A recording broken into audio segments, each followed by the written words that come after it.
Welcome to Present Perfect. No grammar, but plenty of history.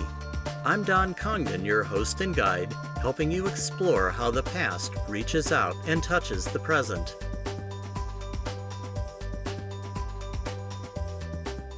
This is podcast number 215 of the series entitled Inflection Point, the Church of the First Century. In our last podcast, we left the Jewish core leadership trying to decide what to do about the very early church. In the beginning, its response was rather unfocused and sometimes even a bit humorous. But that's about to change, and the Jewish leadership is going to become a very serious threat indeed. Before we can examine this emerging threat, however, we need to understand the Jewish leadership a little better. I think many of us have some notion about them from Sunday school classes or sermons. We remember the Pharisees and the Sadducees as the bad guys of the Gospels. We know that they frequently opposed Jesus and his ministry. He, in turn, denounced many of them as hypocrites, completely out of touch with God. Maybe you're familiar with some of the other figures as well. They include the priestly class, the scribes, the lawyers, and the Herodians. Who exactly were these people? Where did they come from? What were their beliefs and agendas? And were any of them good people? In this podcast and the next, we're going to divert from our study of the very early church's first decade to try to understand them better. They made up the religious, political, and social context, so understanding them will make first-century Israel much more intelligible. Let's get started. To make sense of our century of interest, we must go back to the beginning of what historians call the Second Temple period, which began in 516 BC. As you may recall, God disciplined Israel's southern kingdom by sending it into exile through a series of invasions by the Neo-Babylonian king Nebuchadnezzar II. In 586 BC, Nebuchadnezzar's forces destroyed Solomon's temple, effectively ending the southern kingdom. It was during the Babylonian captivity that the synagogue was born. With the temple gone and many living outside of Israel, the Jewish people created the synagogue as a place to worship, pray, and study. The name, incidentally, isn't a Hebrew word at all. It's Greek for assembly. The Hebrew equivalent is Bet Knesset. Synagogues played a significant role in the first century, with both Jesus and Paul reaching out to Israel through them. And as I'm sure you know, the institution continued through history up to the present. In 540 BC, the Neo-Babylonian Empire fell to the Medes and Persians. Shortly after, the Persian king, Cyrus II, granted permission for the Jewish people to return to Israel and rebuild the temple. Not only did he fund the project, but he also returned the temple utensils that Nebuchadnezzar had plundered. A group of Jewish people returned and started rebuilding almost immediately, but it was not until 516 BC that what came to be called the Second Temple was finished. The Second Temple period continued through the post-exilic years documented in the Old Testament books of Ezra, Nehemiah, Esther, Haggai, Zechariah, and Malachi. With the temple restored, worship once again became focused in Jerusalem. The priests, who had to be from the tribe of Levi, became increasingly important. The institution of the synagogue continued, however, providing places of assembly for Jewish people living outside of Israel or who couldn't easily go to Jerusalem. We must remember that although the Persians supported the Jewish people in rebuilding the temple, as well as in restoring Jerusalem, they did not grant them political independence. During the time of their empire, the Persians ruled Israel through governors. For this reason, local political power naturally gravitated to the priestly class. Certain families became influential, and religion became a path to power rather than a way to know God. As we'll shortly discover, one of our first-century acquaintances, the Sadducees, were gestating during this period. Reading the book of Malachi, the final book of the Old Testament, it's quite apparent that God wasn't pleased with Israel at this point in history. When Malachi wrapped up the book around 425 BC, God paused scriptural revelation for approximately 4 centuries, and what became known as the intertestamental period began. The intertestamental period was a turbulent time. The Persian Empire fell to the Macedonian Empire of Alexander the Great. Upon Alexander's early death in 323 BC, his empire fragmented into several smaller kingdoms ruled by his former generals. One of these, the Seleucid Empire, gained control over Israel and the Jewish people around 200 BC. Seleucid culture was a blend of Syrian and Greek elements. Since the time of Alexander, rulers were eager that the people under their control adopt the Greek culture and language. For this reason, a process known as Hellenization began to spread throughout the Mediterranean world. People group after people group integrated Greek ways, Greek philosophy, and the Greek pantheon of gods into their lives and religions. A beneficial side effect of Hellenization is that people started using a Greek dialect called Common Attic Greek as an international language. This greatly facilitated ancient world communication and commerce, much as English does today. Even after Rome became the world power, Greek remained the international language. The Hebrew scriptures were translated into Greek sometime between 300 and 132 BC. This translation, the Septuagint, made the Old Testament accessible to those outside the Hebrew-speaking world, another benefit of Hellenization. Interestingly, when New Testament figures quote the Old Testament, they usually use the Septuagint text. During the 1st century AD, Common Attic Greek became the language used for the New Testament text. Today we often call it Koine Greek. Undoubtedly, it made the early spread of those scriptures throughout the Roman world much easier as well. As you'll notice repeatedly in this podcast, almost every new term that I'll introduce is Greek in its origin. Since they all come from the Greek text New Testament, this is hardly surprising. Just remember that most of them were originally Aramaic words that the writers of the New Testament rendered into a Greek equivalent. As you may imagine, however, Hellenization wasn't universally popular throughout the Jewish world.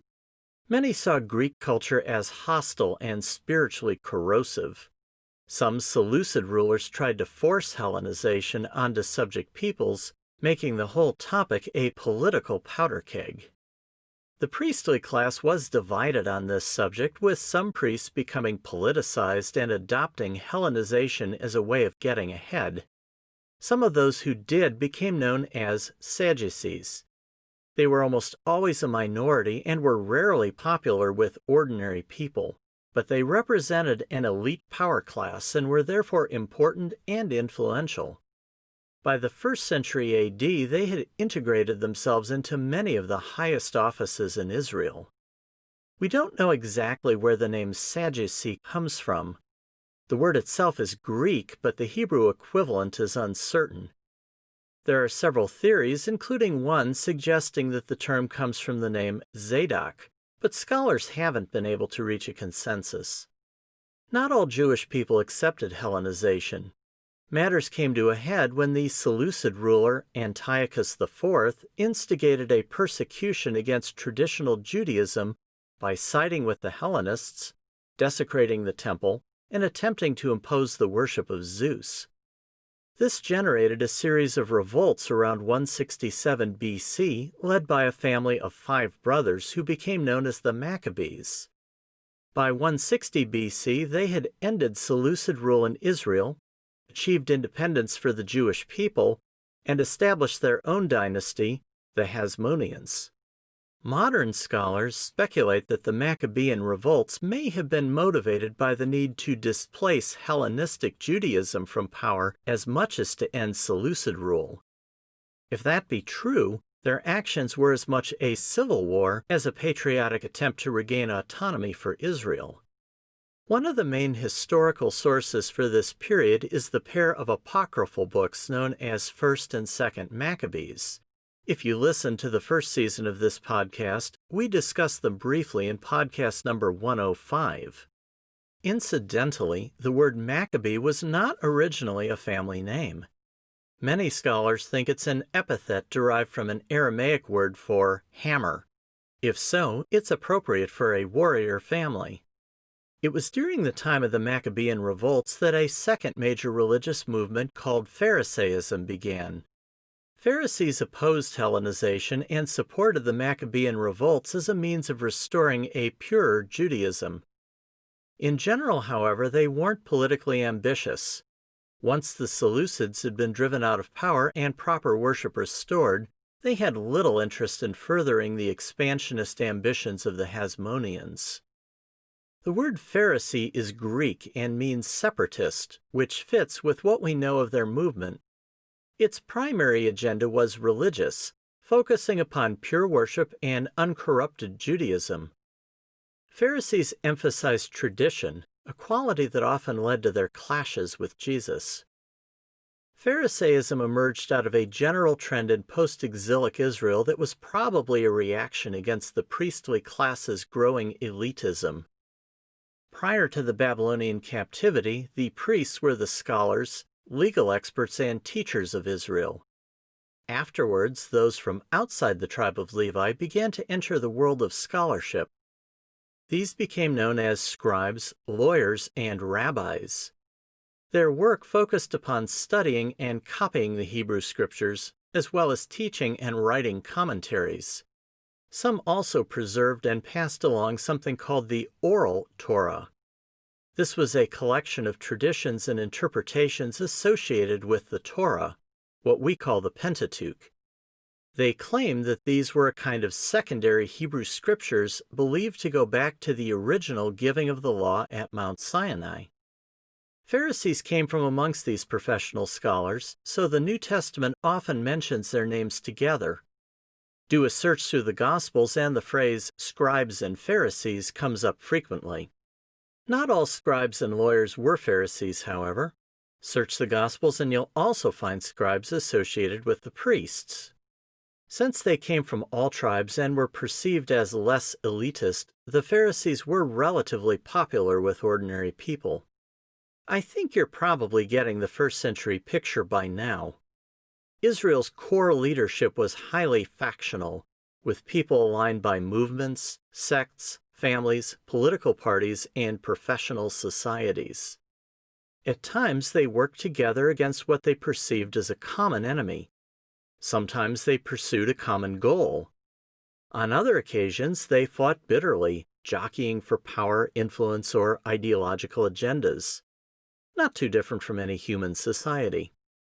Let's sum it up and then move on to a deeper analysis of these groups. Priests had to be of the tribe of Levi.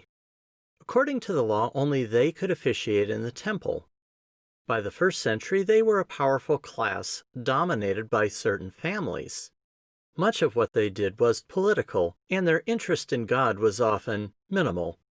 We'll see some exceptions, but this was the general trend. Some priests were Sadducees. They were an elite minority that sought political power and were relatively secular thanks to several centuries of Hellenization. They played an important role in local government and tried to work smoothly with the Romans. Scribes, lawyers, and rabbis could come from any tribe. They were the professional scholars and teachers, expert in the scriptures, law, and tradition. Oftentimes they worked with the other groups, providing scholarly support and assistance. Some scribes, lawyers, and rabbis were Pharisees. These were devoted to the scriptures and the associated oral traditions. They desired a pure Judaism and tended to be more nationalistic, preferring the idea of an independent Israel. Now let's answer some of our earlier questions. What did these groups believe? What were their goals? Were any of their members truly decent people who sincerely wanted to know and please God? The New Testament provides quite a bit of information about them. They're also mentioned and described by the Jewish historian Titus Flavius Josephus, whose writings are contemporaneous with the New Testament. As usual, we'll treat the New Testament as a totally reliable historical document, and Josephus as we would any other ordinary historian. I'll mention here that some modern historians regard his view of the people we're discussing as oversimplified. We'll start with the priests. Acts chapter 4 verse 1 and chapter 5 verse 17 make it clear that the Sadduceic sect dominated the priestly class during the period. As they were speaking to the people, the priests and the captain of the temple guard and the Sadducees came up to them. But the high priest rose up along with all his associates, that is, the sect of the Sadducees, and they were filled with jealousy. Acts chapter 4 offers some additional insights. On the next day, their rulers and elders and scribes were gathered together in Jerusalem, and Annas the high priest was there, and Caiaphas, and John, and Alexander, and all who were of high priestly descent. Notice that this gathering seems to be exclusively priests. The Greek name Alexander shows that at least one of these men probably came from a Hellenized family. And of course, we recognize the names Annas and Caiaphas from the Gospels. Annas was appointed high priest by the Romans and served from AD 6 until AD 15. He was then removed from power by the Roman procurator but remained in eminence grise throughout a rapid sequence of Roman-appointed high priests. By the time of Jesus' ministry, he was still pulling the strings of power via his son-in-law, Joseph Caiaphas. Does the word nepotism come to mind? From John's Gospel, we learn that Caiaphas was a cynical pragmatist who wanted to maintain a good relationship with the Romans and had no trouble with disposing of someone in what he saw as a good cause. Therefore, the chief priests and the Pharisees convened a council and were saying, "What are we doing? For this man is performing many signs. If we let him go on like this, all men will believe in him, and the Romans will come and take away both our place and our nation." But one of them, Caiaphas, who was high priest that year, said to them, "You know nothing at all, nor do you take into account that it is expedient for you that one man die for the people and that the whole nation not perish." Both Annas and Caiaphas oversaw Jesus' legally dodgy trials, and they again appear together in Acts. Clearly an unpleasant team of politicians supported by their Sadduceic brethren. Before moving on, I should note that not all priests were political, ungodly, and evil. Acts chapter 6 verse 7 offers another view of the priestly class. The word of God kept on spreading, and the number of the disciples continued to increase greatly in Jerusalem, and a great many of the priests were becoming obedient to the faith. Logically, we now move on to the Sadducees, since they were a subset of the priests. We've already taken away a rather negative impression of them from Annas and Caiaphas. Do they have any redeeming qualities? Sadly, no. Nothing in the New Testament ameliorates them. While it's certainly not impossible that some Sadducees became believers, the New Testament mentions no examples. Let's examine their beliefs in more detail. Acts chapter 23 verses 6 through 8 provides a quick summary and shows the tension that existed between them and the Pharisees, which Paul exploited on this occasion. But perceiving that one group were Sadducees and the other Pharisees, Paul began crying out in the council, "Brethren, I am a Pharisee, a son of Pharisees. I am on trial for the hope and resurrection of the dead."